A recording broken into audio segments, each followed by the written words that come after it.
The lights going?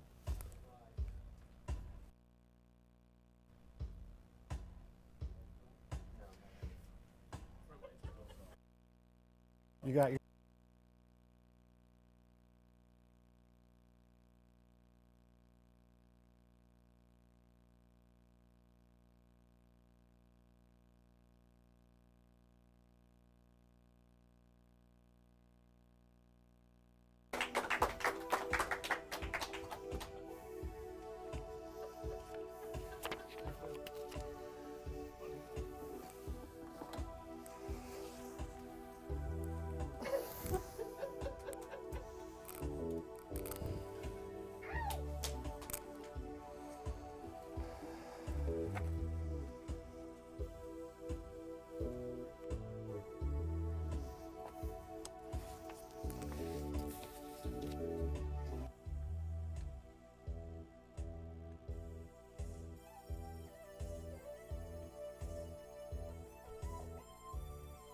Could do better than that. I spent weeks rehearsing in my head.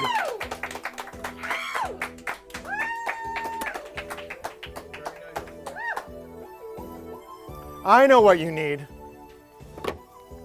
You need to see these. Oh no. That's right. Welcome back to the 80s. I'm your host, James Sonny Crochet. Crochet. Crockpot. It's Jay Miles, it's me. I fooled you. Oh, yeah. Welcome, everyone, to our third annual ever Great Give Telethon, live from East Haven, Connecticut. Oh, I feel very 86.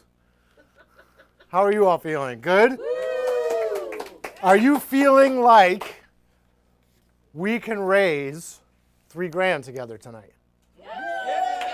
Do you want to know what our latest tally was? Yeah. We're already at $720, which is bananas.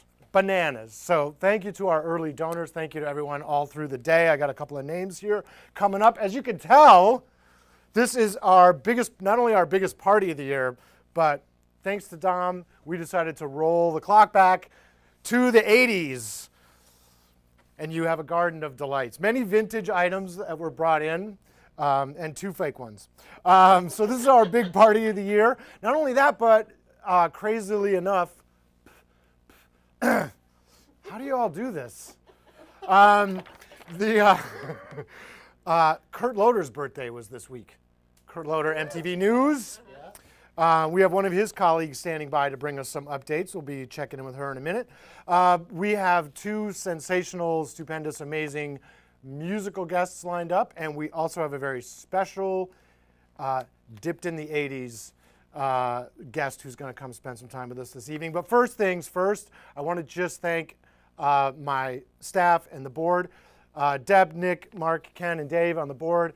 There are items all over the place and out there in virtual land, which was only a theory in 1986, that these individuals have helped us with, whether it's decorating, coordination. Debbie D'Onofrio has spent literally weeks on the Great Give website, which is always a little foobar, getting it all organized and put together and what have you. So thanks to my great board, my staff, Connor, technical supervision tonight. Dom is on camera 3 and also was the inspiration behind this madness. Frank is directing in the back. Brian's on audio. Tom is not only is on camera 2, but helped us edit and get a bunch of things ready. And our fantastic intern, Mercelin, is going off to Ithaca in the fall. So this is like a big night for her. She started many moons ago with us, we were like kind of getting to know her, and she kind of just like watched the back door, and she has earned a spot tonight that is quite a challenge. So she's doing playback and all the graphic switching, which we are adding more graphics into this broadcast than we've ever included in a live stream before. So shout out to my staff and my board, please. And now with a quick update, live from the Community Foundation for Greater New Haven, which runs the Great Give, by the way, which is this huge 36-hour, 500 organization, thousands of donors, gazillions of dollars event that this is part of. We have special reporter Stacy Marsh standing by. Stacy, can you hear me, Stacy? Stacy Marsh, can you hear me? So we might be having some audio problems with Stacy's connection. You remember, this is the 80s. We're running off of like a $58 satellite and a prayer. You remember? A bunch of car radio. We remember. So we'll try to come back to Stacy later. I'm sorry about that, everybody. So as we're coming back, I do want to overview just quickly the sort of state of affairs. Oh, will you hand those to Sarah? I think she knows those more than I do now. Thank you. The state of affairs in public television, which is a little cringy. Why? If you're watching out there in YouTube land, whoever is providing that pipeline for you sends us no money, the way it used to be from the cable companies when you would watch ETV on your local cable access. And those fees that you got sick of paying are redistributed to public access stations like ours. So, as you can imagine, those have plummeted in recent years. We are a Comcast and a Frontier station here. We run 3 stations on those 2 distributors. We've lost 50% of our income from Frontier alone in the last 5 years, and it continues to plummet. So we have to rely on the support of people like you to take care of things. That includes our very first early donors. That was Carla and Ron. So thank you for kicking things off, Carla and Ron. We love you. We have a donor from Wisconsin. Hello, Wisconsin. How are you tonight? I hope you're well. Liz Galorn, who played this event last year. Liz is such an amazing supporter of the arts. She was posting about all kinds of nonprofits all day long and giving money to all of them. So thank you to Liz. We appreciate you. We know that it's a tough time, right? It's not easy. That all these nonprofits that deserve your support are all doing a lot of asking these days, and we're all a little strapped and a little cautious right now monetarily. I mean, you got to remember, it really is like the 80s, right? There's all kinds of cop shows on TV. We're making advances in the space race, and there's a senile Republican in the White House. And now Sarah Dunn. Sorry, that's the only political joke. So we appreciate even the $5, $10 kind of contributions. We know it's tight out there, but we appreciate it. And the reason behind it all is we're trying to sort of pivot from just cable access to being more of a vibrant destination community media kind of center where we can do open mics, spoken word, lecture series, special gatherings, film screenings, singer-songwriter nights, all kinds of different kind of events that, yeah, they were kind of a part of public access now and then, but it had to be like, now we can reach a global audience. But the people who are going to sit in here need to be comfortable, and our chairs are really beat up. And we're going to take a look at some details about what that really looks like in a little while. Lastly, I just want to thank the wonderful Sue Harkins, another repeat donor. She's back again this year. So thank you, Sue, for supporting all of your former students and my former students who I'm trying to keep employed. And a big shout out to our big ticket donors so far. Heather Wright came through with $100 today before we even got up here in our crazy cop outfits and our frosted dews. I'm going to ask Frank to put a donate card up real quick. You're going to see that the donations are pipelined through the organization that the Community Foundation sort of coordinates. So it's a separate site from ours. You can always donate on our site if you want, but the Great Give site itself will filter all those donations. They will ask if you want to absorb the fees. That's up to you. Obviously, we would love that if you could do that, just to keep getting us closer to our goal. We know we're asking $3 grand. That's not an increase from last year's ask when you helped us buy this amazing Bose PA system that our musical guests are going to play through shortly. But the furniture thing is kind of where we're at, and we're thinking we can get there. I just want to give a quick shout out to my buddy Frank Vielli, who's helping. He's got a connection with furniture suppliers. So we're getting all the stuff that we're asking you to help us pay for at cost, which will be like new audience chairs, new tables that actually like fit with each other. Because right now the three that one came from my garage, like and somebody else donated, they're all mismatched. Some new staff desks maybe, and we're gonna get this place looking super, super cozy. Part of the reason that we decided that this would be the right target for our fundraising this year is a phenomenon that you may or may not have heard of. And again, we know that there's a lot of worthy charities out there. There's animal shelters, there's women's shelters, there's folks that get support for all kinds of manner of mental health or gender identity or all those things that the library flooded, everybody but what we're suffering from here at East Haven Public Television is a crippling phenomenon known as old furniture syndrome. Take a look at this videotape and you'll be able to understand a little more.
if you watched at home, how could you not want to give us $3,000 right now? It's tax deductible, one-time gift. If you're looking at smaller amounts or other ways you might want to support public television, we have a series of fairly new merch. This is about a year old in burnt orange, because we're so hip here at ETV. To help us support what we do and make media that matters, we also have, because we're a public television station, tote bags.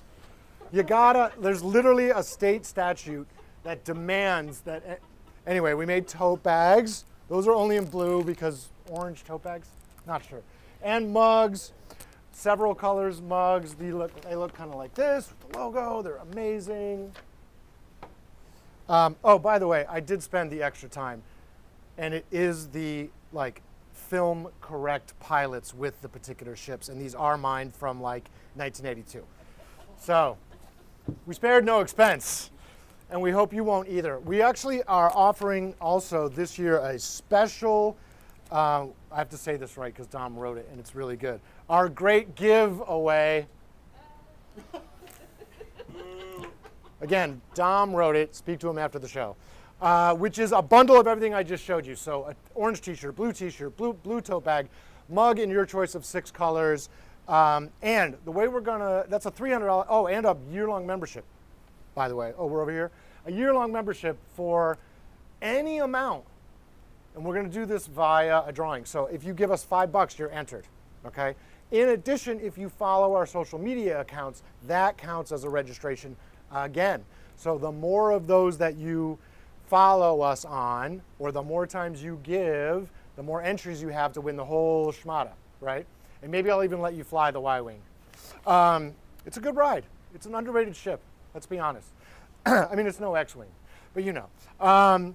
So, one more reminder. There are, during the Great Give, and part of the reason we start at 6:30, there are different kinds of matching prizes available and special awards that happen at certain slots in the day, and we're right in the heart of one or two of them, I think, Debbie. Happy hour is almost ending, and then there's another one that's like a matching prize. So unique donors sometimes it's most donors. Sometimes, I think the midnight one is like the person who donates closest to midnight. So there are all these incentives, which is why if you want to give us $20, give us $5 4 times. You might win a mug and a tote bag and a trip in the Y-Wing. Frank, if you don't mind, can you put the social media card up so folks can see where we are at? It's the normal, Instagram, this and that, YouTubes, the Facebooks, all the things. So please take a minute and visit those and sign up and get your entries in. The YouTube you should be at right now, hopefully. We tend to post on Facebook more, but we're growing our Instagram. Also, if you're like a youngster type creative, amazing person who wants to come help us with the Instagrams and be fabulous on them, please get in touch with us. Other things you might want to get in touch with us for: rentals, membership, special events, all kinds of fun things. Want to just shout out Dave and Doreen, former board member and staff member. They're up in Massachusetts, but we still have all kinds of love for y'all. What do you think, Dor? Are Sarah and I still invited up for another boat trip? Oh, we could do Miami Vice stuff where I get off the boat all cool. No, talk to me later. Thank you for your contribution.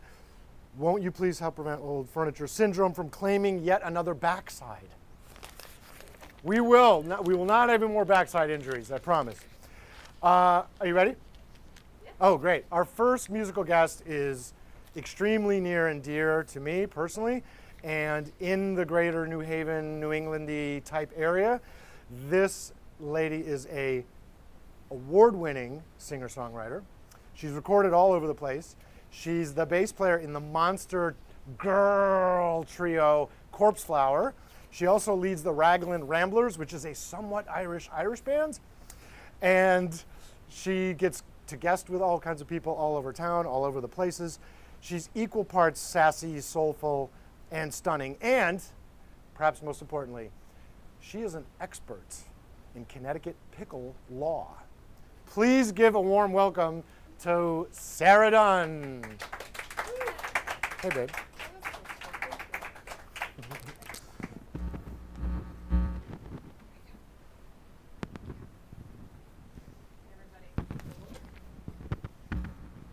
Let me just hang.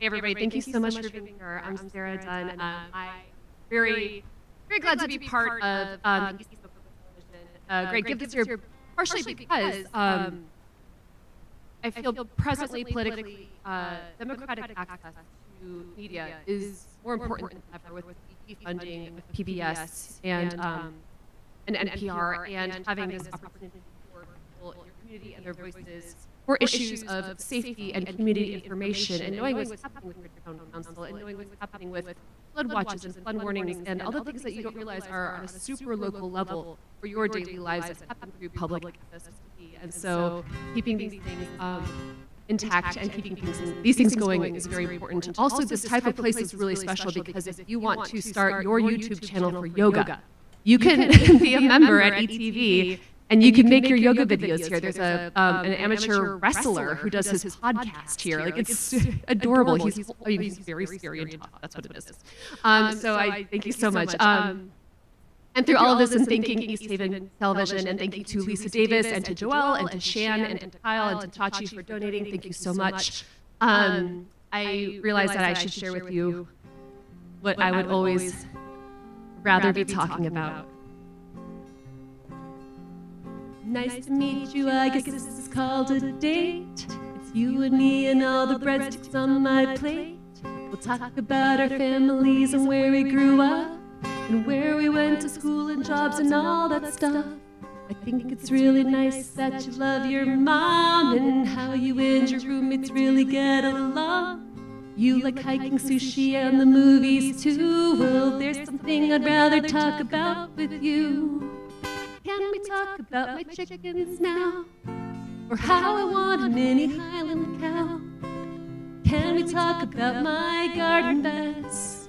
Or how I'm looking at land to have homesteads? You're going on for a while and no, think you're nice and like your smile, but can we talk about my chickens? Can we talk about my chickens? Yes, it's going fine because it's been a year. Take me to your family for Christmas dinner. Sit between your grandma and your cousin Steve, who sneezed and got a little bit of beans on my sleeve, which is a true story. I say bless your heart and you give me a look, and you pass the bread politely but you understood. I smile and thank your auntie when she gives me a toaster, but this whole entire night is lacking in roosters. Can we talk about my chickens now? How I want a mini Highland cow? Can we talk about our garden beds? Or how I'm looking at land to have homesteads? Your family's oh so nice and sweet, and we all tasted my black-eyed peas. But can we talk about my chickens? Can we talk about my chickens?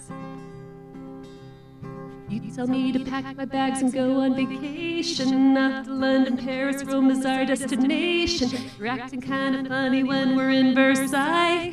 You reach into your pocket with a look on your eye. You tell me that you love me round the earth and sun, and how inside your heart you know that I'm the one. You get out a box and you get on one knee. Well, I hope inside that box is a baby chickie.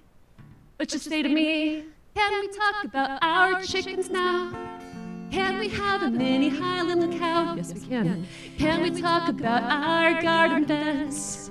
Or how I'm looking at land to have homesteads? I got your 20 acres in Ohio, and I just started sourdough. Can we talk about our chickens now? Can we talk about our chickens?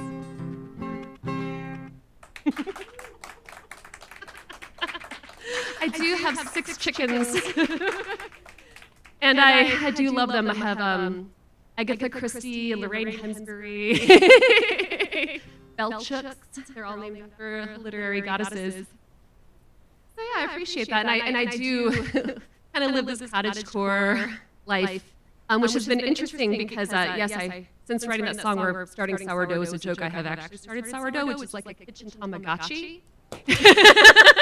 You can kind of feed it all the time, and it grows, and then you make bread with it, and eventually it moves out because you give it to somebody else because they are a total pain. And then I get curious why women who are attracted to other women, such as myself, are often like, oh, like you seem to have this lifestyle, and so I find oftentimes these stereotypes are how other people perceive me. We were just talking about this, Brian, how other people see you. So I wrote a song about how other people see me. And I do appreciate being able to have a super queer song on a public access station because it feels like that is endangered presently. So here we go.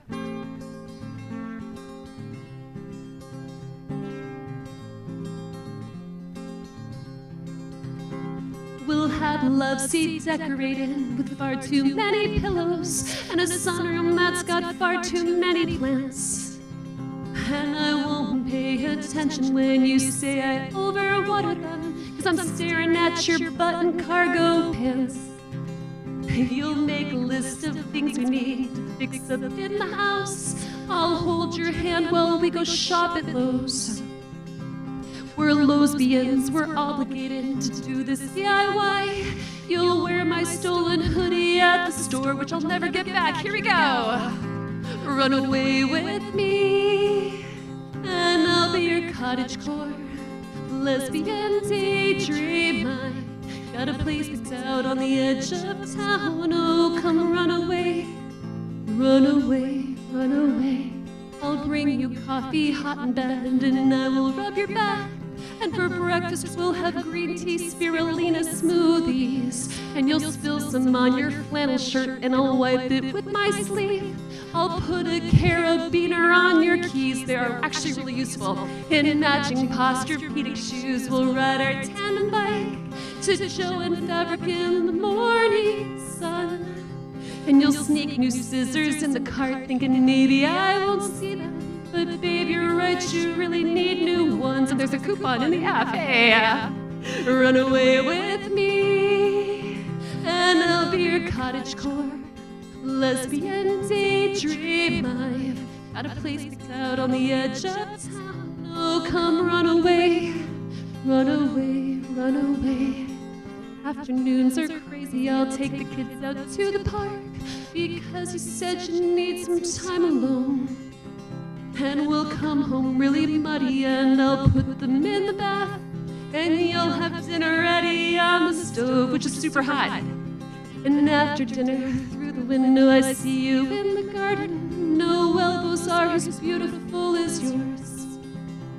I'll pat your butt, we'll go upstairs and get the kids tucked in. We'll kiss their cheeks and gently close the doors.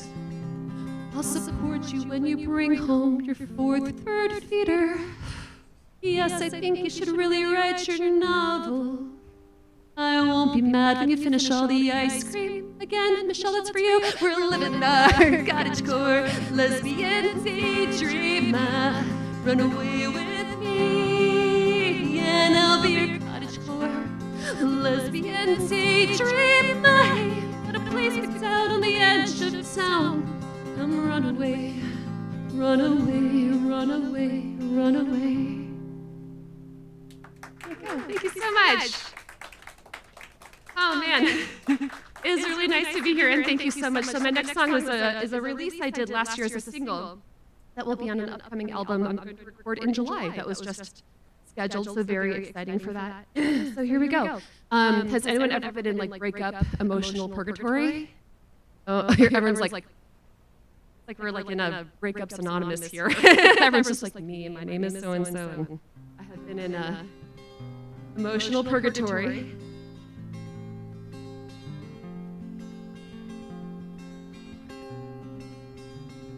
Is it the end yet? 'Cause I can't hang up the phone. We've been talking for an hour, laying here like lovers' bones. Let's sleep on it. let's leave bad enough alone. See, we're leaving, yeah, we're leaving. We'll leave until tomorrow. You say I can't hang up the phone. I say it's not like you didn't know. I lost the line, losing kind of house, leaving earrings on your bedside table, and I'm running blind. Lost my mind, but you come over. You come over, hey, I wish it was tonight, and I'll find my way back on the trails of things unsaid, marked flags and signs to warn me all the things you painted red, losing the trouble, walking home following thread. It would hurt you if you knew what was really in my head. Oh, you say I can't hang up the phone. I say, not like you didn't know. I lost the line. I'm losing kind of house, leaving earrings on your bedside table, and running blind. Lost my mind, but you come over. You come over, hey. You're the ovals that live inside my ears to tell me where I can find up and which way is down. And I turn my head and feel you in between the skin and sinew, falling down and falling asleep. And you say, I can't hang up the phone. I say,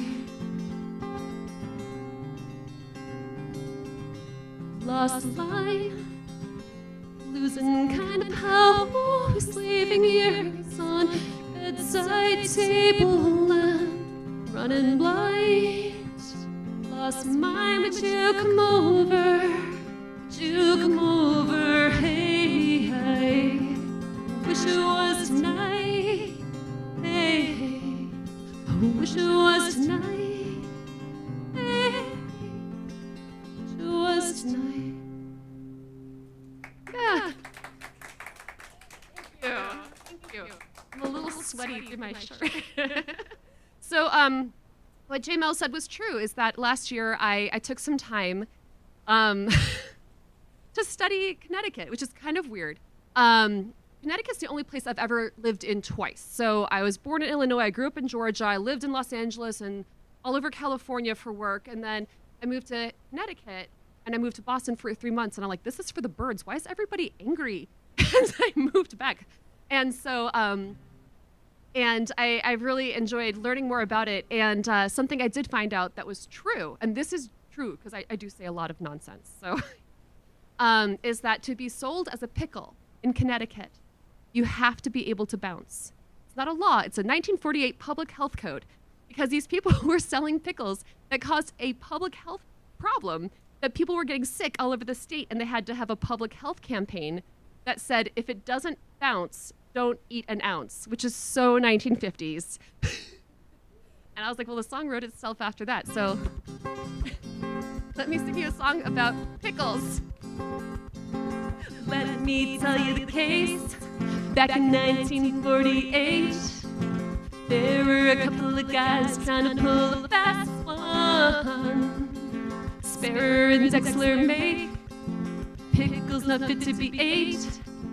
Unfit for human consumption is the accusation. Just don't eat an ounce if it doesn't bounce.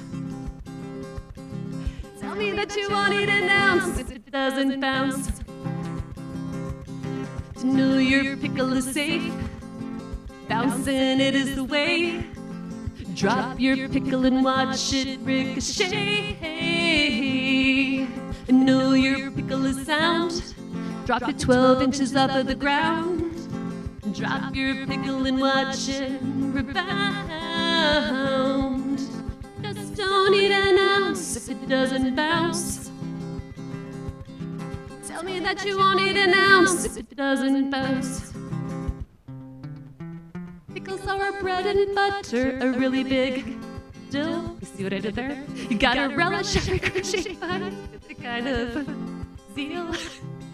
You gotta put your pickle to the test, or folks from Connecticut won't rest until that pickle bounces. We know that it's for real. UFOs in Litchfield scene. Groton's got a big submarine. And Shady Pickle's got the people turning green. Big things around the world, but in case you haven't heard, the Pickle's got the bounce respect that they deserve. Just don't eat an ounce if it doesn't bounce. Tell me that you won't eat an ounce if it doesn't bounce. Are you volunteering? Great, I just got a barbershop quartet to back me up. This is great. Perfect. Fantastic. So now you know all about pickles. Go to sarahdunnmusic.com, which is my Bandcamp and my website, to listen to more songs about Connecticut that are not all about pickles, but my favorite one is. Okay. What are we doing? So good. Okay, so, yeah, so...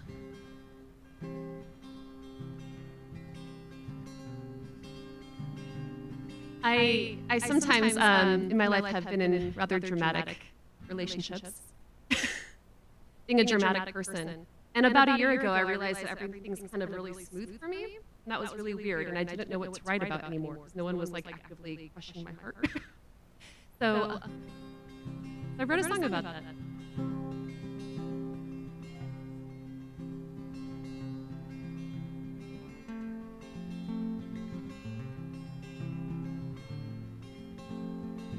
I'll go wash the dishes while you go do the worrying. Press it in your eyebrow in the place that makes mine. And I'll go feed my chickens, and you go have your feelings. I'll hold love in my hand for you. You'll come when you decide. This is a lullaby to tell you you're fine, that you are fine. You cuss at your keyboard, and I'll go press my head on the granite with my name in by the sentence that I have been worrying. You've been pouring coffee. Where's my melancholy now? The red mug is mine. This is a lullaby to tell me I'm fine, that I am fine. Let's go upstairs to bed and talk in the night. You'll stop my breath and say that this is fine, that this is fine. You cuss at your keyboard, and I'll go press my hand. You keep making coffee, and I'll stay in the bed. And this is a lullaby to tell us we're fine, that we are fine, that we are fine, that we are fine. Thank you. Thanks. I wrote that being like, oh, what a sweet neutral song, and I played it a couple months ago in Middletown, and someone walked up to me afterward. He was like, that song was so immensely sad, and I was like, I was trying not to write a sad song for once, darn it. Like, what the heck? I was like, what an interesting way that took you. All right, so here's my my latest song, which will be on my upcoming new album, and this is my last song of tonight before introducing Brian Larney. It is absolutely a joy and a privilege to be playing with him tonight. I saw Brian at Best Video several years ago, and I was like, oh, he's super cool. Like, you know, everyone has a junior high experience, right, where you see the cool kid lunch table. And from my perspective, I was like, Brian Larney's the cool kid lunch table, and now we're at the table, so it's pretty. in a room full of like the best kinds of nerds here at East Haven Public Television. So thank you all very much. This is an absolute delight. People really should come down here and check it out because it looks like a storefront that has like kind of cool, kitschy stuff in the window, but like this is gorgeous with these like velvet like curtains and like their heavy drapes and like all of these runners. Like, it's really a beautiful, cool spot with everything very sleek and polished looking. So I do highly recommend. And it has a very spicy options of beverages in the fridge.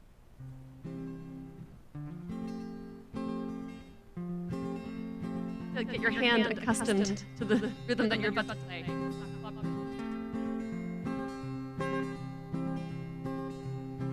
Down to the riverbed where the dogwood trees don't speak. I carved your name into the sand which the bird took away by 3. So I found a way to make it stay where something fierce aloud. I wrote your name in gunpowder just to hear it said out loud. The sky lit up with an amber light and the smoke curled like your hair. Hey, Brian. I watched it fade into the dark like you were never there. And the fire didn't bring you back, but it spoke truth to the sound. I wrote your name in gunpowder just to hear it said out loud. Burned like all the letters that I never got to send. Echoed like your laughter when you said this was the end. And you said I was foolish, and I said you were wrong. But I wrote your name in gunpowder so it couldn't be undone.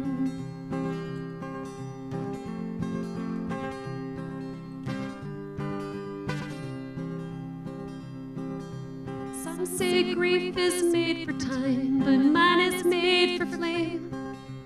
Watched your letters disappear and the shopping was your name. And the fire didn't bring you back, but it spoke truth to the sound. I stood there with my shaking hands and I saw you in the night. Like all the letters that I never got to send. Flickered like a shadow and it vanished in the end. And you said I was foolish and I said you were wrong. That I wrote your name in gunpowder so it couldn't be undone. I never was a steady type, but I loved you like a storm. Now I carry matches with me just in case I need to be warm. Like all the stories that we never got to tell, flickered like a shadow and it vanished in the sky. And maybe it's forever, maybe you're long gone, but I wrote your name in gunpowder so it couldn't be undone. I wrote your name in gunpowder and now I'm moving on. Thank you. Thank you so much. All right, I'll say, all right, get up for the next person, so I'm going to stand here and wait for permission. Yeah, you're good. All right. The sensational Sarah Dunn, everybody. Here we go. Thank you so much.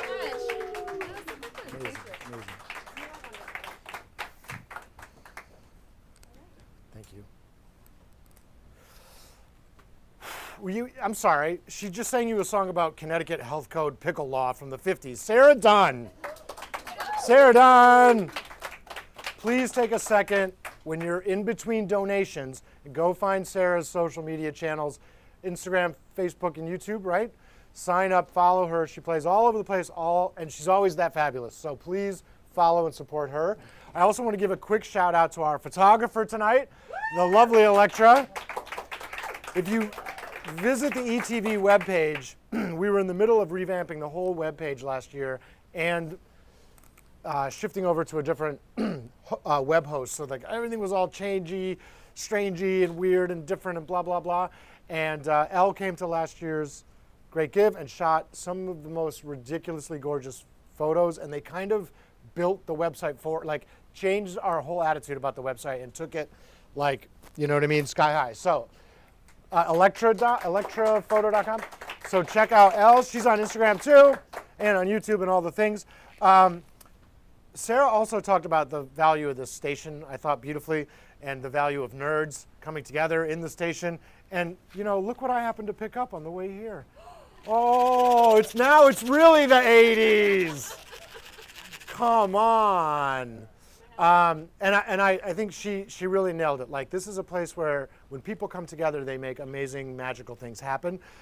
This is my gift to Jeff, who's my new buddy. Thank you so much. He got in touch with us like 2 days ago with, and I'm not going to spoil the beans, but like an idea that I actually genuinely think is like so outrageously great. We're going to try to work out a way that we can at least every now and then host it here and work together. And the point being, yeah, we're going to talk. We're going to, you know, we'll have some nerds. We'll talk. A little coffee. Point being, like, get in touch with us. We're at info@easthaven.tv. Let us know about your podcast idea. Let us know about your throwback live stream idea. Let us know about your TV show idea. We can bring the show on the road as well. We take all the gear with us and can live stream up to 4 cameras from several remote locations. So please get in touch. In the meantime, I have exciting news from the field. Let's go out to Stacy Marsh, our field reporter, and see where we're at with donations. Stacy, let us know how things are looking.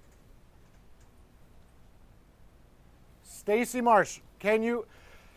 I'm sorry, everyone. This is obviously like not working out. I don't know if it's like the telemetry or the vectors or what's happened. So if we'll check back in with you in a second. I do know that we are officially now over $800.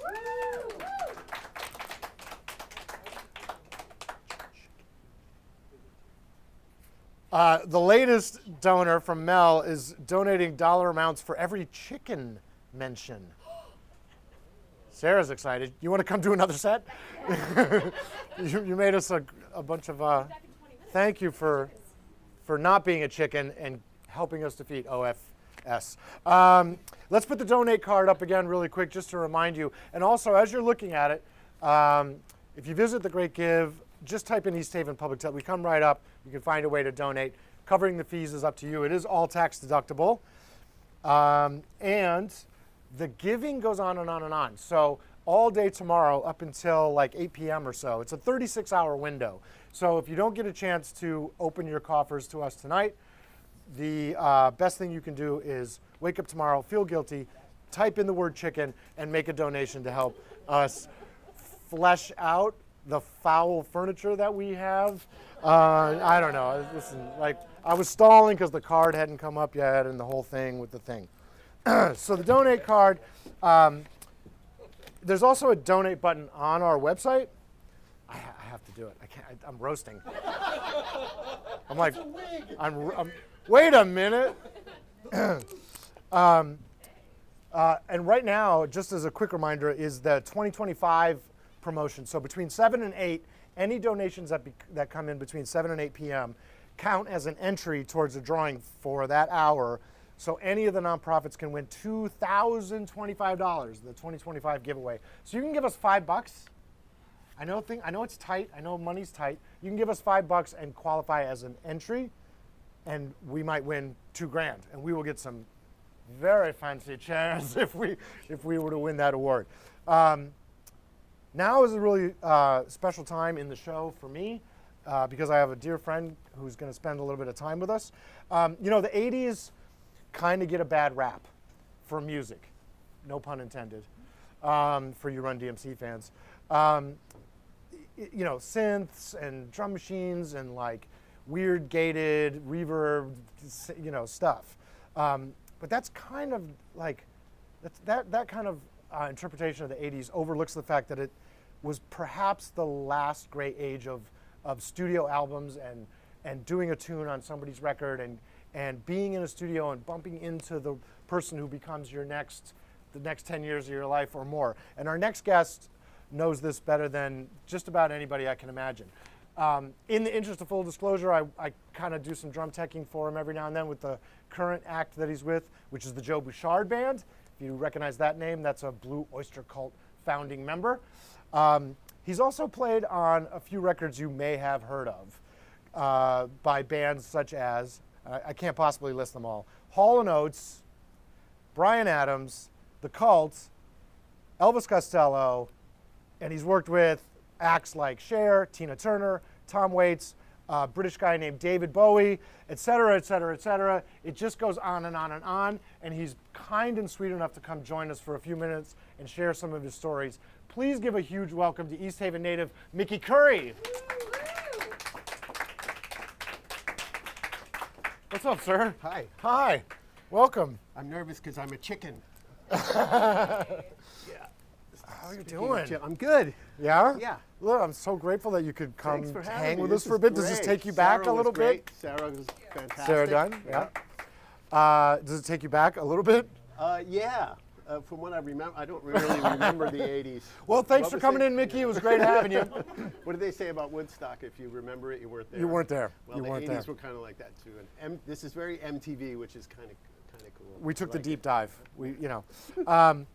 Speaking of MTV, I called Mickey up the other day just to ask if he would be kind enough to do this, and you said a crazy thing to me about the third video that ever aired on MTV. Yeah, we were right in that first bunch. It was a Hall & Oates video, Private Eyes song. So I guess if that means any, I don't know what that means to anybody, but it's A relic. I mean, yeah, come a on. relic. Yeah.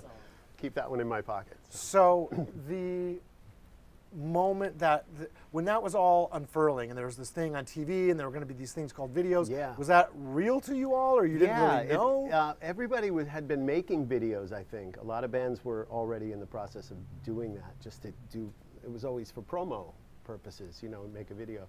But with Hall & Oates, with Daryl and John, it became a real, every video was a little movie. Right. They tried to do, we would do 2 weeks in a TV studio somewhere or in New York and do 10 videos, just all day, all night. Right. Just try to get all these videos done. And Yeah, there weren't cell phone videos and Instagram reels. no, it was like, really complicated stuff then. They had, it was like making a little movie. Yeah, yeah. And there were a lot of downtime and a lot of sitting around and, but getting the fog machines refilled. yeah, all the things. and then the wardrobe and the hair and the big drums and all the goofy stuff. So.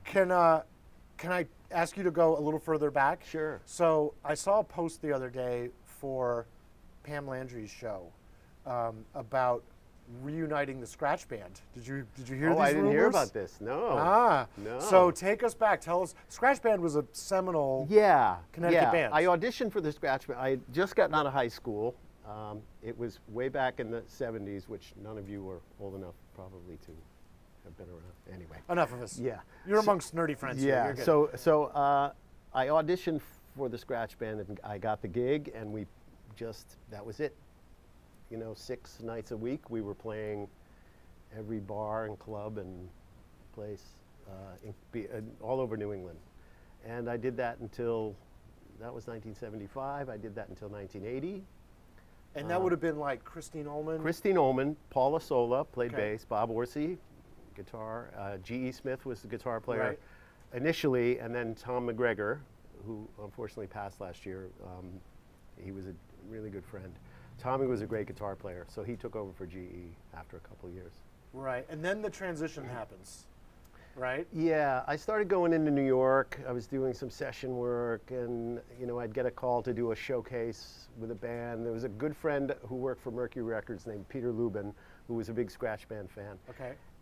He would call me with these things in Manhattan, so I would take the train in and do a showcase or work with a band Right, or right. record a little bit, and things just started to snowball. And by February of 1981, I was working with Daryl and John in the studio. A week later, I was working with Bryan Adams in another studio, and it just kind of snowballed from there. And in that moment, Bryan Adams, Yeah, who's a monster, yeah. he was just a kid from Canada trying to do a record, right? Yeah, yeah. Bob Clearmountain, who produced a lot of the Adams stuff and did a lot of work with Hall & Oates as well. Bob's the one who called me to do Bryan's record. Okay. He called me while I was recording the Private Eyes album and said, you know, I've got this kid from Canada. He's really fantastic. So, sure. And Clear Mountain, so folks know, was a monster producer, right? Still, he was the guy. Still the best, as they say, the best ears in music. You know, he just knows how to take what you play and make it sound like something. You know, he's really, really, really gifted. Can you talk a little bit about that age and process? Like, people make really lovely albums now with GarageBand on their laptop. Sure. And the songs are lovely, and they're but at that time, you're still recording to tape. Yeah. And doing like how was that? Yeah, everything for you? was. Well, you still had to know what you were doing. You had to be able to, you know, a little bit of technique. You had to know sort of what the song was supposed to feel like, and you know, I've always been very simple in my approach to drumming. So if there's a demo already, you kind of go with that. Right. If a lot of times, especially with Brian, he would just sit in the room with his guitar, sing you the song, which was great because then you've got a million ideas for drum parts and what to do with it.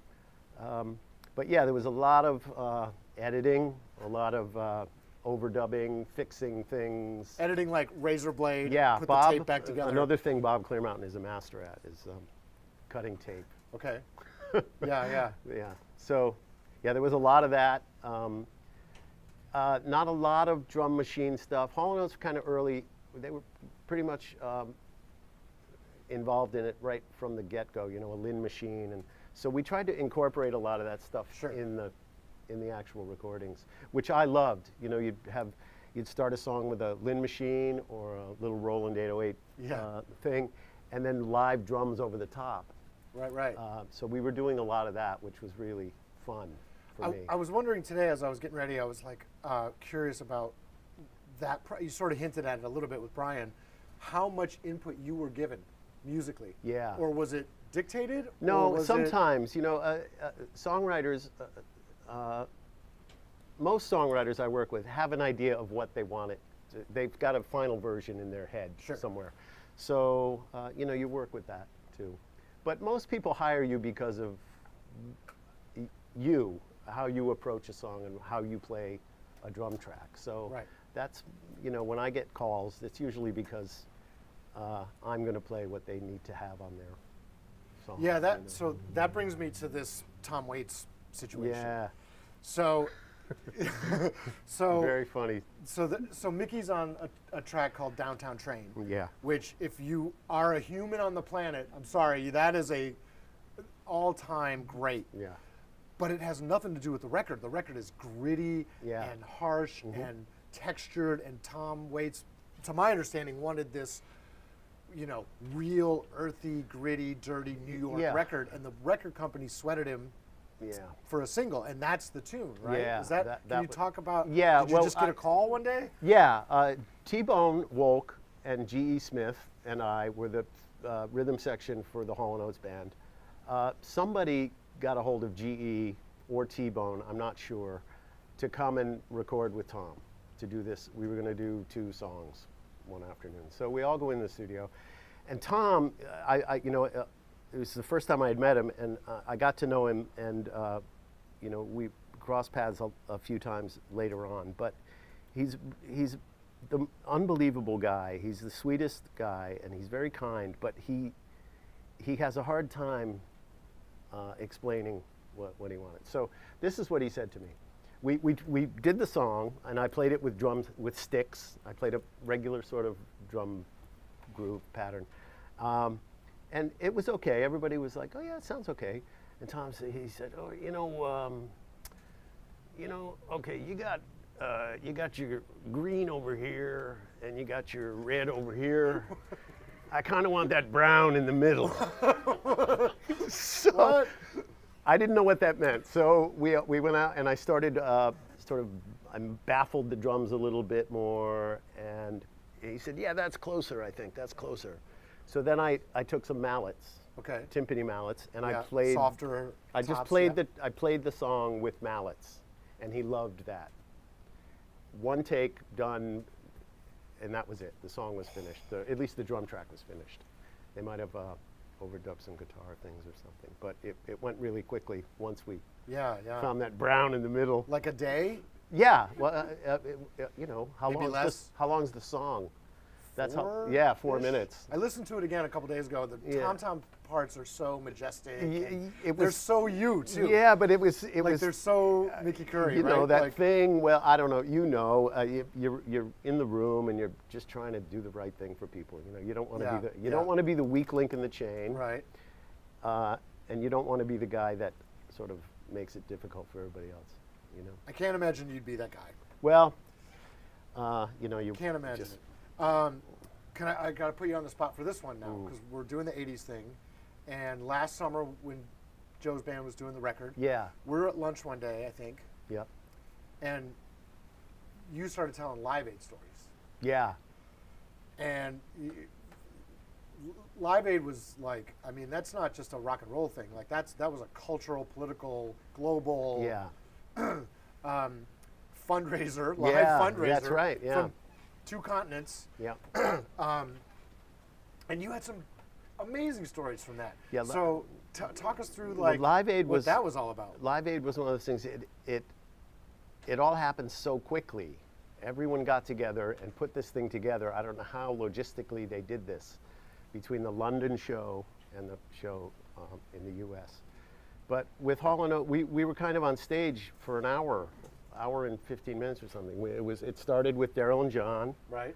doing a couple of songs, and then Eddie Kendrick and David Ruffin from Okay. The Temptations came out, did a couple of songs. We had just played at the Apollo Theater with them. Okay. So it was Hall & Oates with the Temptations guys, which was And this is a in highlight. JFK Stadium, yeah, Philly. Yeah, this is in Philly at JFK. So, Right, so packed. yeah, 80,000 people, 88,000 people. And you in it. opened the show essentially. We were just sort of the house band almost, you know. Right, okay. But we had a Sure. big horn section. Right, right. Bashiri Johnson was playing percussion. Lenny Pickett on saxophone. It was a great band, you know. Yeah, yeah.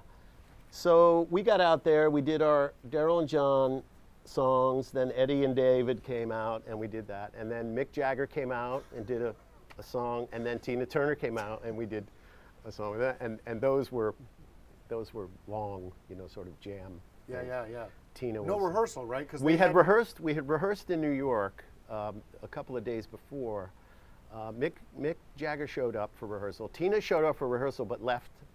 I know that. I know it all. I know everything. So, and we thought, okay, she's going to screw this up. And when she got to the show in Philly, she knew exactly what she was doing.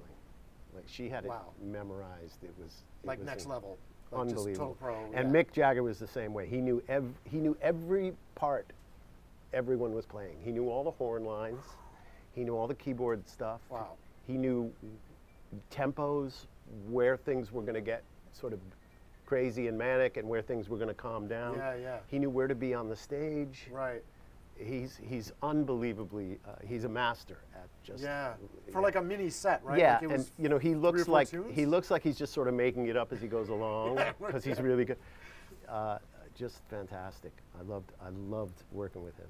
So I feel like I could ask you this 27 times, but was that like, was that a moment? Were you like, yeah. oh boy? Like, Well, once you know, again, I like, was really chicken. Somebody's got to give another. Yeah. Right up there in the back. We were all running around like That's two. chickens with our That's heads three. cut off. So Be careful! I'm going to ask you to come back next year. Next year. you're going to again. ask me about my mother's chickens when I was a kid. How many chickens did you have? We had, well, it started out as just 2 or 3, I think, but it ended up being a lot. And It happens with them. yeah, and we had neighbors. My wife Susan and I had neighbors that had chickens, and they used to come into our yard and eat all of our bird seed and dig up our gardens and our flowers. But anyway, that's a whole different. The chicken story is a whole different story. That's a whole different telethon. We're I getting think. some money now, right? Sarah will play it. Yeah. We should be. Yeah, so that it was just a crazy moment. Yeah, it was a real highlight. You know, there were a couple through the '80s that I'm are really mean a lot, and Live Aid was probably the biggest thing. Sure. Yeah, it was a big deal. Because you'd done some touring before, right? Oh You'd yeah, been on the road. Yeah, we were from '81 with Hall & Oates from '81 to '87. If we weren't on the road, we were in the studio And Just, yeah. Yeah, and Over you and know, over. if I wasn't in the studio with Daryl and John, I was in the studio with Brian. Right. So, you know, that became my sort of regular gig after. And literally everywhere, right? Everywhere. I mean, just around the so- planet 10 times. Yeah. Yeah. Small town Connecticut kid, like. Yeah. Suddenly you're in. Yeah. But you know, Like- yeah. But it's not Memorgwin, and that's where I was born. Just so you know, I lived in Memorgwin. There used to be a place. I just wanted to say this Please, quick please. because it's about East Haven, and East Haven has a very big space in my heart. Where the Sandpiper is, which is a great restaurant, by Yes. the way. Everybody Yeah. should go there and get a fish sandwich. It's really good. There used to be a indoor carousel. They called it the Flying Horses. And above the Flying Horses was an apartment. And that's where I lived when I was first born. Then we moved to Center Avenue, which is off of Cozy Beach, but Yeah. I don't think it's there anymore. They redid the streets down there. We lived there for a few years. And then I lived with my grandmother on Silver Sands Road in a big 3-family house with all my my mother's family. So I love East Haven, and I just wanted to That's say that. right. The story about watching Ringo from your grandma's Yeah, house. that was in East Big Haven. influence That was on you, right? Ringo Starr. Ringo, yeah, he was the reason I started playing. My grandmother wouldn't. The Beatles were going to be on February of 1964. They were going to be on Ed Sullivan, and my grandmother wasn't going to. I was 7 years old. My mother was not going to let me watch. So, my grandmother was, you know, these long-haired, whatever they were. She didn't understand the thing. Right. So my brothers, I have 6 brothers. All of us, we literally saw through the keyhole in the door. We could see the Like they're all television. piled up in the bedroom, We're all forbidden knocking from each other watching, over, trying right? to get a view of things. And I saw Ringo washing away on that hi-hat, and there was something just hit me. So I was a huge Beatle fan and a huge Ringo fan, and I met him years later, and I got to tell him that. So it was nice. Amazing. Yeah. You also just played with another. I don't want to put words in your mouth, but not idol, but like you played with Bernie Purdy. Yeah. A couple yeah, weeks a couple ago, weeks right? ago. Yeah, the Raven Drum Foundation. I got to play with Pretty Purdy, Bernard Purdy, which was just, you know, I don't even know what that was. I'm on one drum kit and he's on another drum kit, and we're doing and Christine Ullman was singing. Right. And we were doing a couple of old blues songs, and I just watched him the whole time. I'm sure. Sort of, I was doing this, you know, Right, and just right. I couldn't. I was just 5 feet away from the guy. Yeah, my yeah, hero, yeah. one of my all-time favorites. Did you have any other, like, really big wow moments that you want to share, like where you were just like, this is happening? Well, when I got to meet Ringo, that was a big. I met him at a Princess Trust concert. It was Charles and Diana every year they throw this Princess Trust thing, get people at Wembley and lots of bands. So it was all people like, you know, Eric Clapton and George Harrison, and I met Ringo that night, which was just a huge thrill for me, just huge. But yeah, I get pretty starstruck with some of my heroes, you know. But that was a big one. Has it come around the other way? Has there been somebody who broke out in the 90s or the 2000s who came to you and said, like, oh, I've always loved your stuff? Like, No. No? No. I mean, I meet drummers who you know, they know who I am and they appreciate what I've done. And, Yeah, sure, you know, sure. You know, which is really nice. You know, just any recognition like that is always Well, nice, this is you a know? drummer who feels that way, because I've gone back through the list of things that Yeah. I was rocking out to the whole time I was in 9th, 10th, 11th grade, you know, and the more I read up, like, the more I'm like, he's there again, this guy. Ah, you kids. And the parts are slamming, always. Oh, thanks. They're always so slamming. Thanks. I just play the same. I tell everybody I have 3 different rhythms that I can play, and I just keep reusing them over and over again. And you know, I fooled another one. Oh, good. I like to say. You kids listen at home. Yeah. You only need to know 3. You really do. You really do. You need 3. You need 3 rhythm. Sort of. You know, if you can play 4 beats over and over and over again, you're doing all right. You're doing all right. Just don't lose the click track. That's the trick. I want to ask about Run to You. Yeah. the big monster, huge hit. Yep. Your drum part? Yeah. So if you don't know the tune, you know the tune. You've heard it a bazillion times. It's been on in, at parties and in bars, and it comes. I'm sure it's in crazy rotation. But there's another layer to the story, right? With Brian and Blue Oyster Cult. Yeah, and I wasn't really aware of this story until Joe. I've been working with Joe a little bit here and there. Joe Bouchard? Yep, with Joe Bouchard. And he brought that up. And I had to check with Keith Scott, who plays guitar with Brian. I talked to him about it. And he said, yeah, I kind of vaguely remember this story. And then Jim Valance, who co-wrote the song with Brian, sort of verified the story. They wrote the song thinking Blue Oyster Cult might want to do it. Okay. Because it's very sort of reminiscent of Don't Fear the Reaper. Sure. The guitar line and the kind of, driving rock. Yeah, kind of but according to Joe, their management never played the song for them. Oh. And they sort of turned it down. Right. So, our version came out, and the rest is history, as they say. And I have to say, like, the number of shows that I've been on for that, like, they crush Run to You. It's Joe like, loves you playing that cannot miss song. it. He just loves it. Cannot miss it. Yeah. I'm He sure loves there's versions on Joe's YouTube. Yeah, probably. But he loves the song, and he loves playing it, and he loves the story. It could have been. It's insane that it folded back to you as well. Yeah, it's funny that I'm playing drums with Joe, and he's playing a song that I played on with Adams. So. And do you want to tell us how that partnership came about? How did you meet him? How did you get invited to be in the band? With Joe? Yeah. Joe lives in Connecticut, and he came to a show when I was with Brian. He came to a show at Mohegan, and we were chit-chatting, and he asked me if I'd play on his record, on his album, and I, of course, Yeah. So that was a while ago. So I've been on his last 3 albums. He's got a new one coming out. We're doing a couple of shows.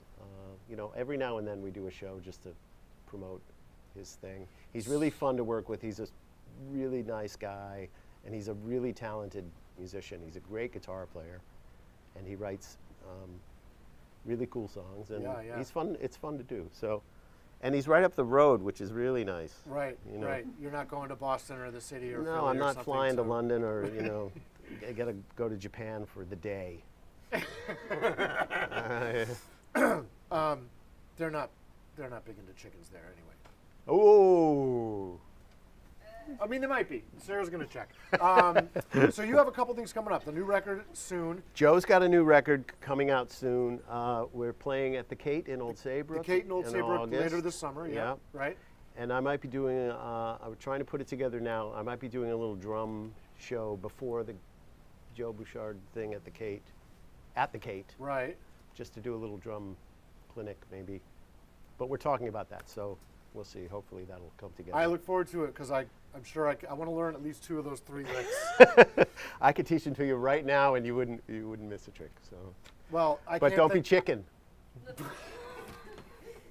The donations have got to be piling up. I'm trying really hard. Yeah. Just you being here has been. I'm eternally grateful, and it's been a real Thanks treat. a lot. Everybody, please give a huge round of applause to East Haven native Thank you. drum monster Mickey Curry, everybody. Thank you very much. Thank you. Thanks, buddy. Thank you so much. Appreciate you. Whew. I'm going to go home and practice. But before I go home and practice, we do want to thank some of our sponsors.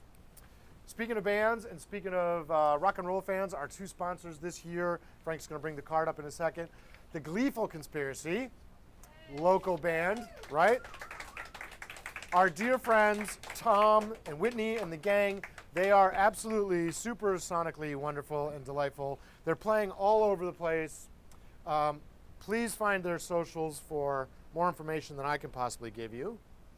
And Lorrie Maiorano from Calcagni Realty sponsoring us yet again this year. Lorrie not only helped me find my house, but helped ETV find this place. And when I mean helped, I mean she dropped everything when I called her up.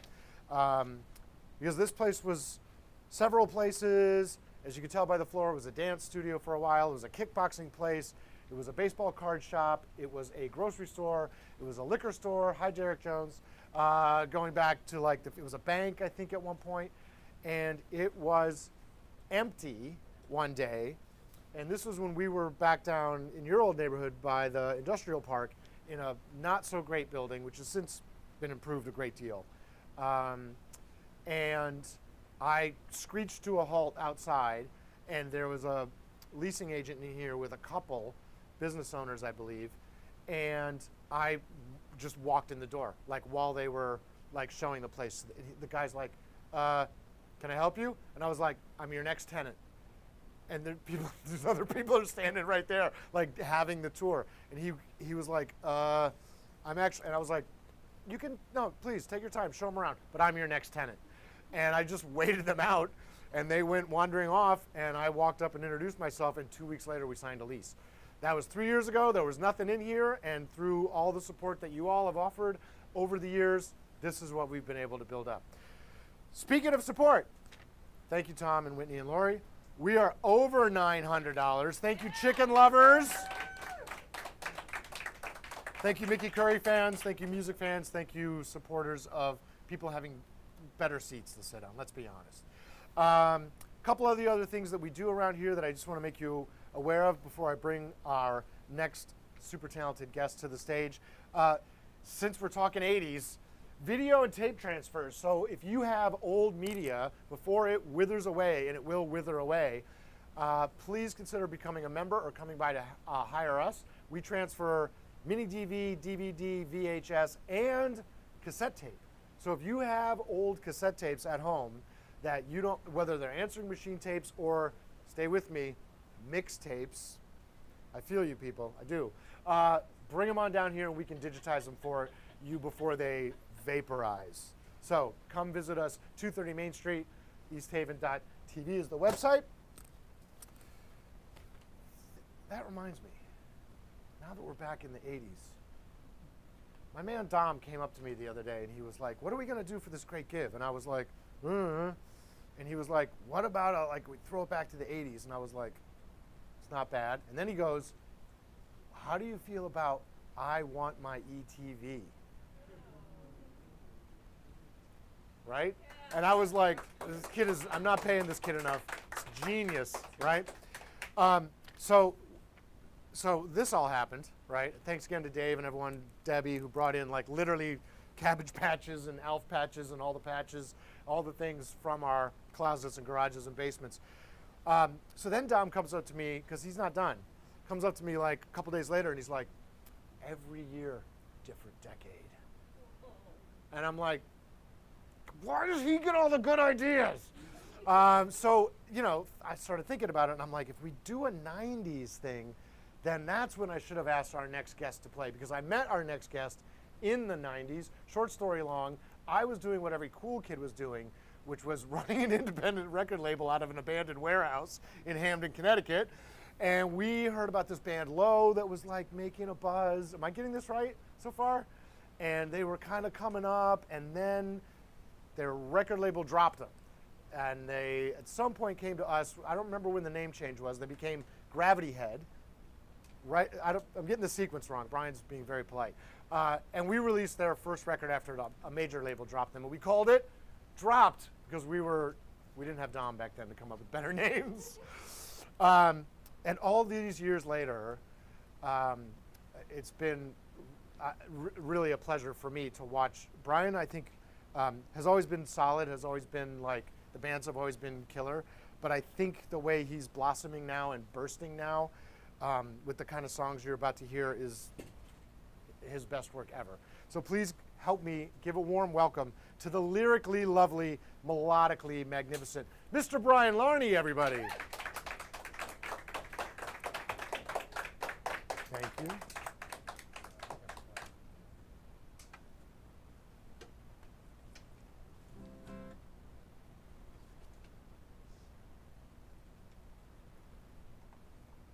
While he's getting set up, donate to Save the Chickens and buy us furniture.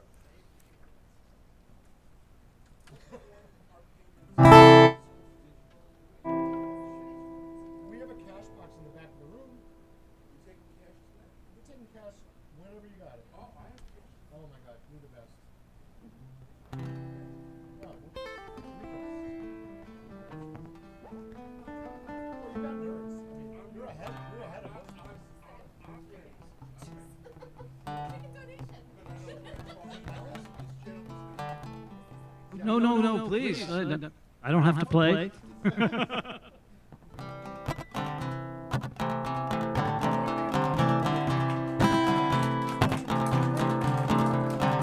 Thank you, Jay. If you didn't hear, my name is Brian Larney.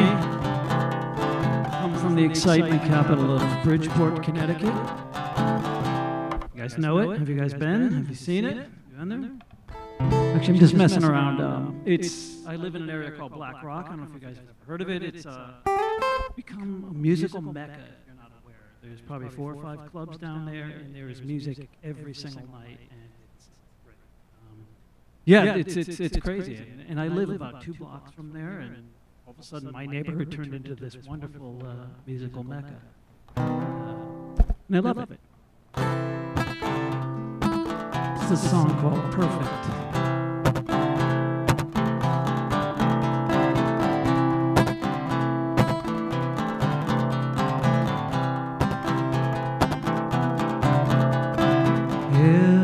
Everything that I wanted was right here.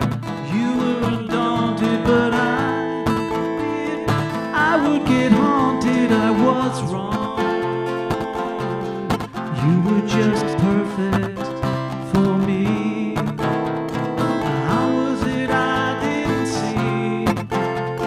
And I never knew I could leave, but I was immune.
So much.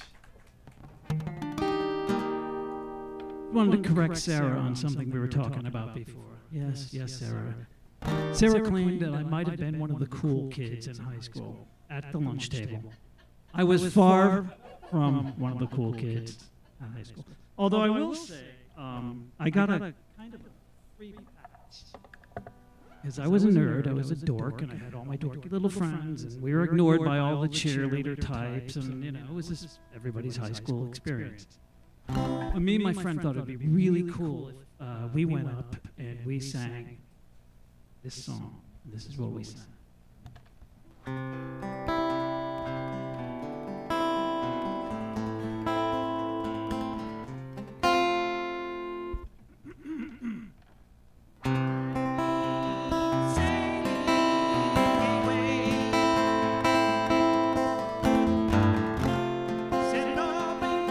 You get the idea.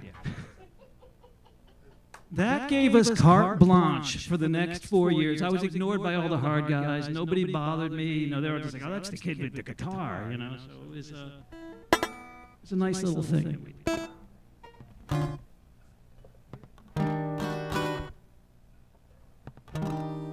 This is a song called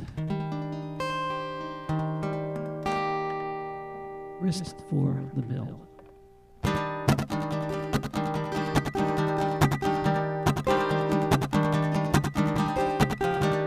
Take them back, all you gave to me, and put them on the shelf above your pretty hair. They don't mean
Thank you guys so much. And thank you, Jay, for having me, and thank you all the folks at ETV. And just want to say how important it is that you guys you donate some stuff, especially when dealing with this furniture that Jay was talking about before. Sarah and I had a little mishap on some furniture in the back room. So it is a true story. What do I need to clarify? The furniture was the mishap. Oh, no. The furniture fell apart as Sarah and I were sitting. There was 2 chairs, and they gave way. For real, this is the God's honest truth. So it's important to give to the great give at ETV. This is called God Was a Boy.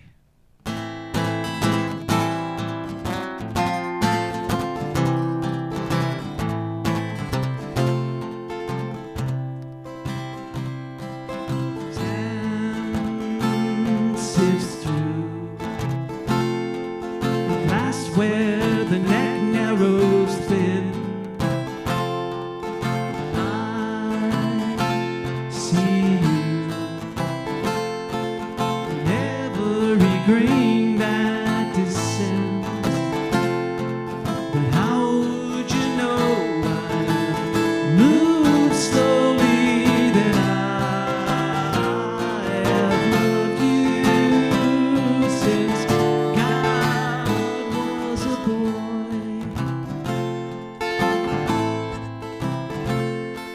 It's now into we never wound so tight, and I felt you, never knew I was right. But how could you know? Move slowly, that I have loved you since God was a boy, and I have loved you since God was a boy.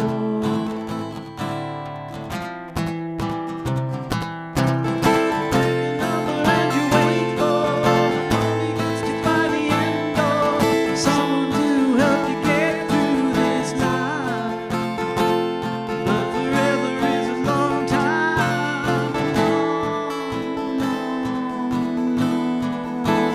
lonely time.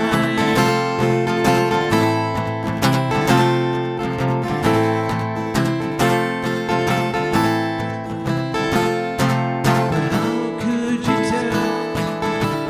He did so well that I have loved you since God was a boy, and I have loved you since God was a boy.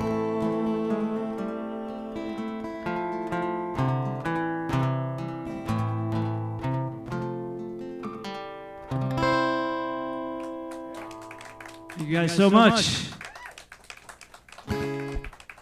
Nothing but sad songs. You're not alone. I know Sarah was mentioning that she had a lot of sad songs. I've got more.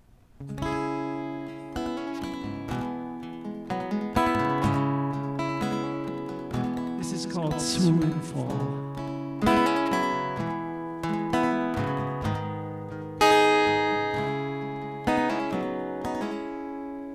Cuddle slams all night, as I slip, keys in hand, fall from my grave. Then I swoon and fall,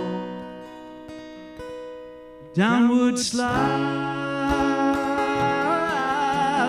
My eyes train, courage hold,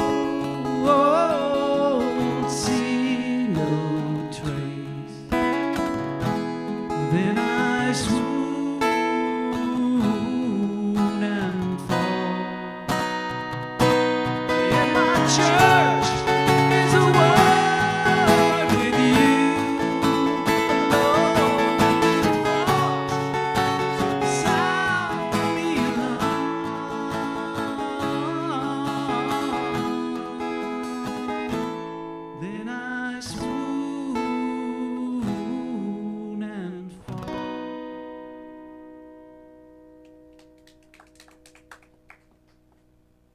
bridges low. Time to before high tide, the road gets lost. Then I swoon and fall. Spite of prayers that call for refrain.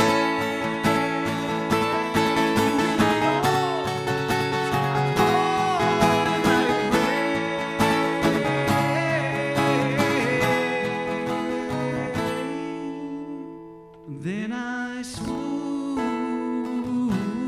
and fall. Swoon and fall. Then I swoon and fall.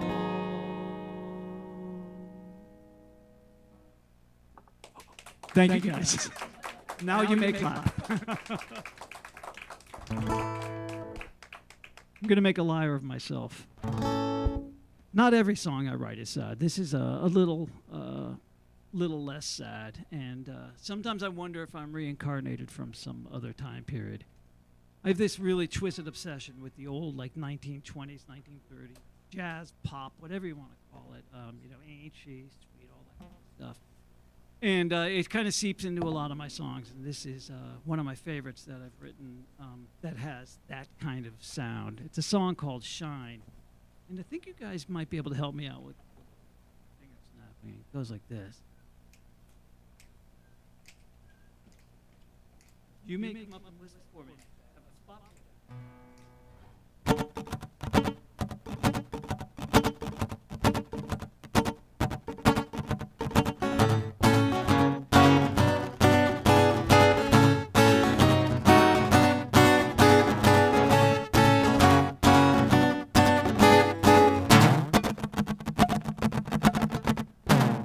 Heard a midnight revelry when I turned down on Liberty Street.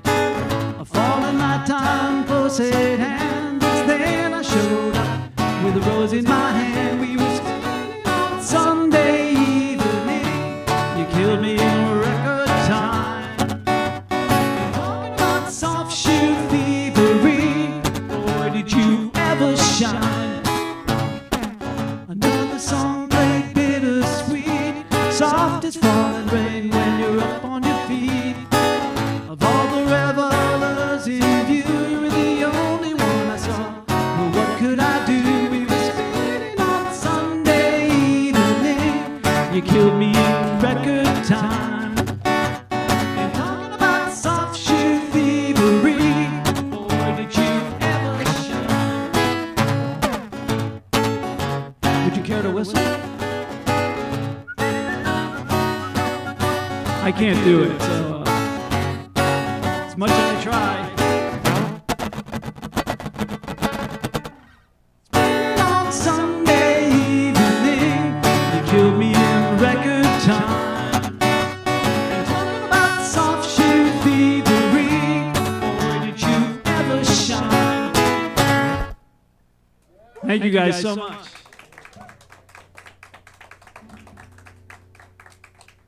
I wanted to quickly thank Jay again for putting me up and doing this whole kind of thing, and this wonderful ETV telethon. Is that what we're calling it? So we're going to be here for like 13 hours? 36 more hours? 36 more songs? Is that what you... I can do it. All right. You guys are going to be so bored. All right, I do have a couple more for you. This next song is a song called One Cloud in the Sky. And I recorded it with a good friend of mine named Dean Falcone. I don't know if you guys know Dean. He's a tremendous musician, songwriter, all of the above. He's just really, really good. And we put out a little single with it about 2 years ago. And it's a sad song, and it's called One Cloud in the Sky.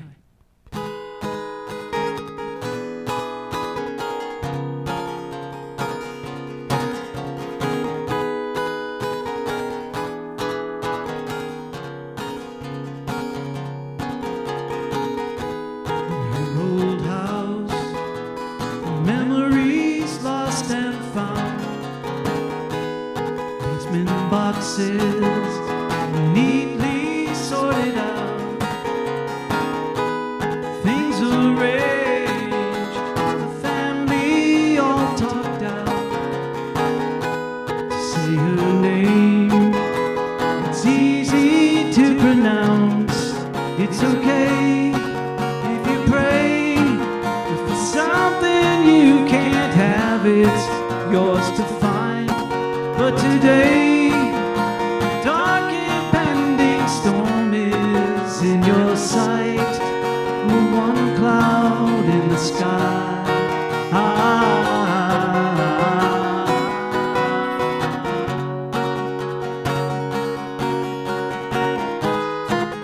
Little boy playing in a grown man's suit. Corduroy traded for old man's shoes. Things have changed. The child became parent. Anchors away, and set sail before it ends. It's okay, did you say? You don't know how you'll make it through today. But in time, clothes will fit the man you have in mind. But there's one cloud in the sky.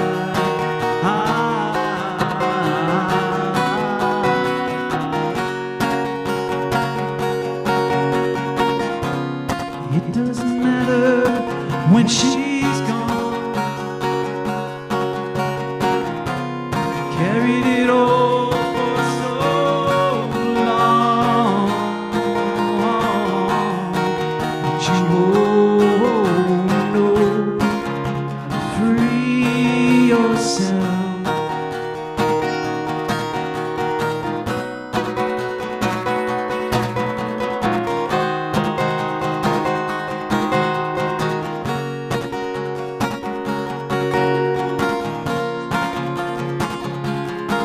It's okay, go out and play. There's an open door, your friends are still outside.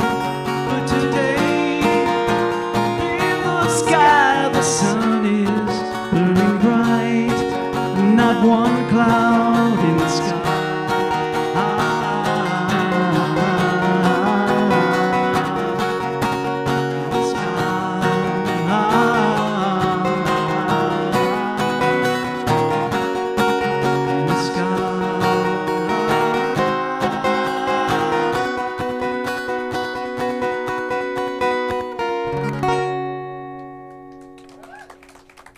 Thank you guys so much. I think I'm going to do one more. Are we good for that, Jay? One or it's 17? 17? You want me to? This is so silly. I mean, I'm become so dependent. I used to write set lists and put them on the floor. Now I have to fuck with my. I have to. Can I swear on TV? Oh no! Now I have to mess with. All right, all right. Oh, cool. So that's a. All right, one more song. This is a song I recorded with a really good friend of mine who sadly passed away a couple of years back. We were in a little group called Pigeon English, and I used to love making harmony. His name was Rob Nelson, a wonderful talent. This was a song that we used to do. It's called Never Argue with the Devil.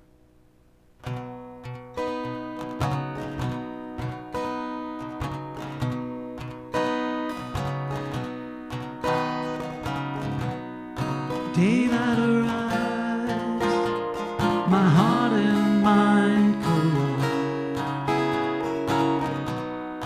Waged in a war, how can I pick a side?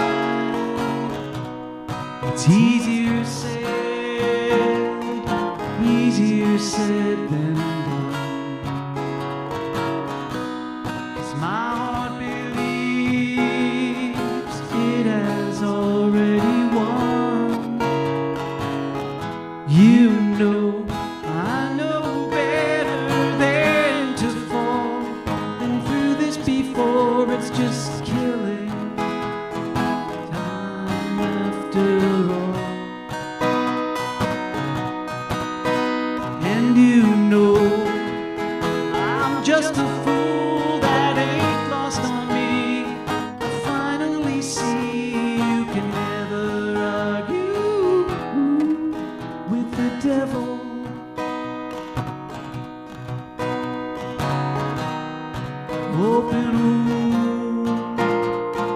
Open wounds today. Is this what I feared when I put my heart to sleep? You know, I know better.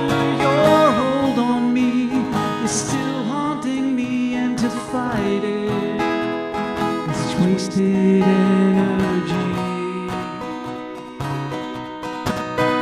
And you know I'm just a fool that ain't lost on me. I finally see you can never argue with the devil.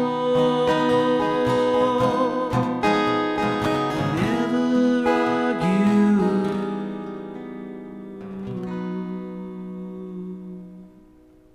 Thank you guys so much. Thank you. Beautiful Brian Larney, everybody.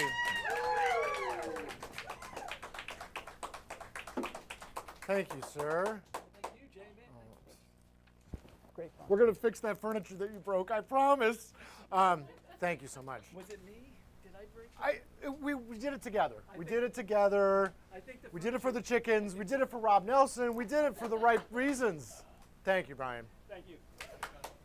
Let's get a little quick update, shall we, folks? We're going to go back. We checked the satellite thing. We checked the Finnegan pin was loose, and we rejoined the cross-ambulator. So let's visit with Stacy Marsh one more time. She's got the dollar amount update for us.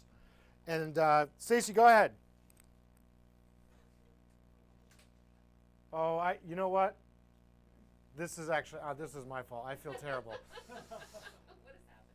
Well, it turns out actually that is the Stay Puffed Marshmallow. That's not Stacy. You know what happened was I was told before the show that the Traveler was going to arrive and I should empty my mind, and then it just popped in there. No, Ghostbuster. Thank you, Al. The one I looked up the line, people. The Dan Aykroyd line, the Stay Puffed in Ghostbusters. No, it's what. Is it really that deep? It comes through the fake city of New York with the brrr, right? And the, anyway, Brian Larney was great. Everybody, please clap so I can recover. $950 and climbing. We're flirting with $1,000 in one day. And I want to thank again Sarah and Brian for playing, Mickey for sharing all his stories, all of you at home with your chicken love, supporting public access television. Speaking of which, we're almost at the end here. Only 35 more hours to go. Through the great work by Thomas, back on camera 2, and Connor, who's been floating around dealing with all kinds of issues, put a little highlight package together, just showing you in the last year alone the kind of projects that we've worked on both in this building and out. So you're going to see some assembled footage from all kinds of stuff, including the fellas from the Awesome Pod who hired us to go with our gear all the way out to, was it Foxwoods, right? To tape 4 episodes of their podcast. Jess Leone's Hot Takes on Healing, which taped here. An incredibly special event, Centered, which is a mental health support facility down in New Haven. We did their What is Love event, which was right before Valentine's Day. The Cantor's farewell concert at Congregation Mishkan Israel for Cantor Giglio before he retired. Neighborhood Music School, Yale Symphony Orchestra, Yale School of Music. The list goes on and on and on. If you're ready in the back, roll tape. Let's take a look at some highlights from the past year.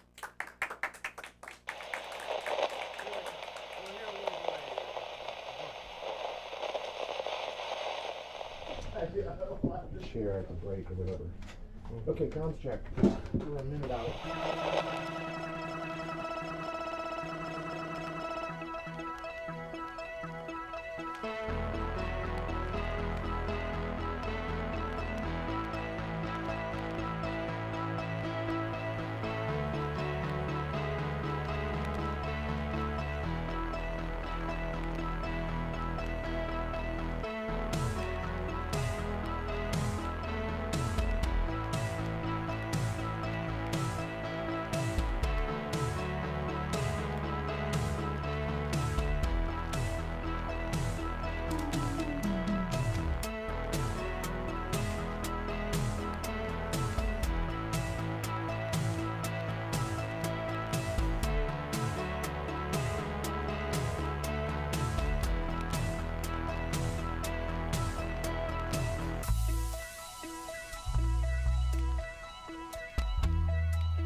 to East Haven Public Television, letting us use their studio space as they always do.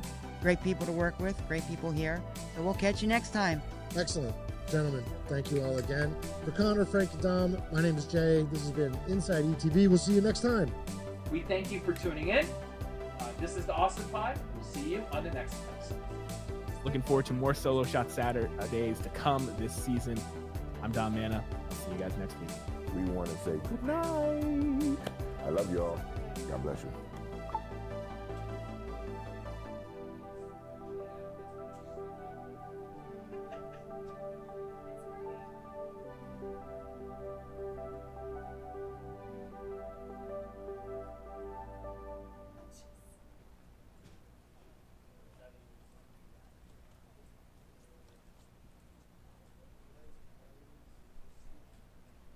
So there you have it, everybody. Thanks for watching that with us. We're about to wrap things up. I just want to say again, please don't forget a couple of things. You can rewatch the stream. You don't have to go to work tomorrow. You don't want to go there. Stay home and rewatch the stream a few times. We need the views. And also, donations are open. The Great Give officially is over tomorrow evening, so you can donate all day long if you want. Remember, every donation saves a chicken and helps us buy a chair.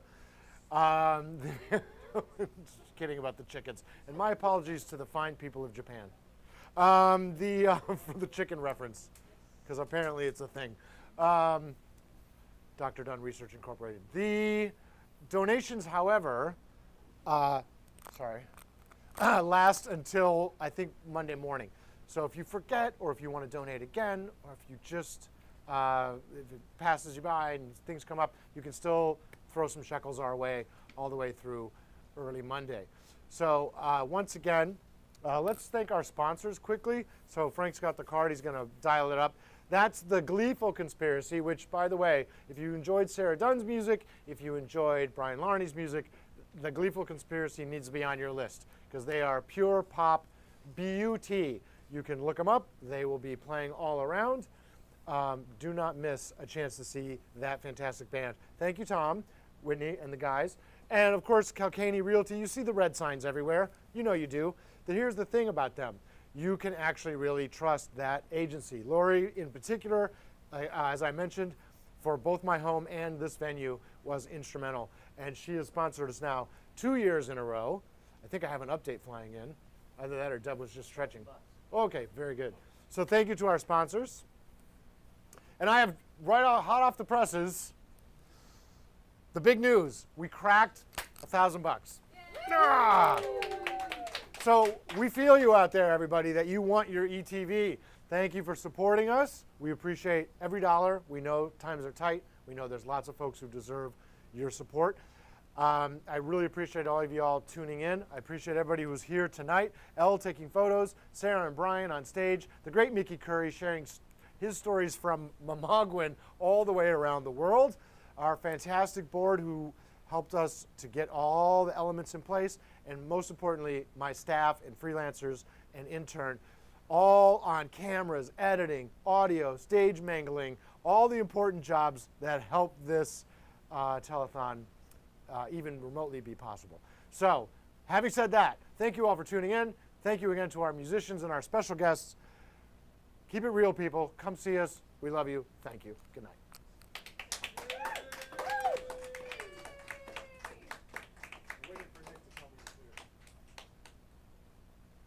Let's play some music. I'm just waiting on a thing that's going to happen in a minute.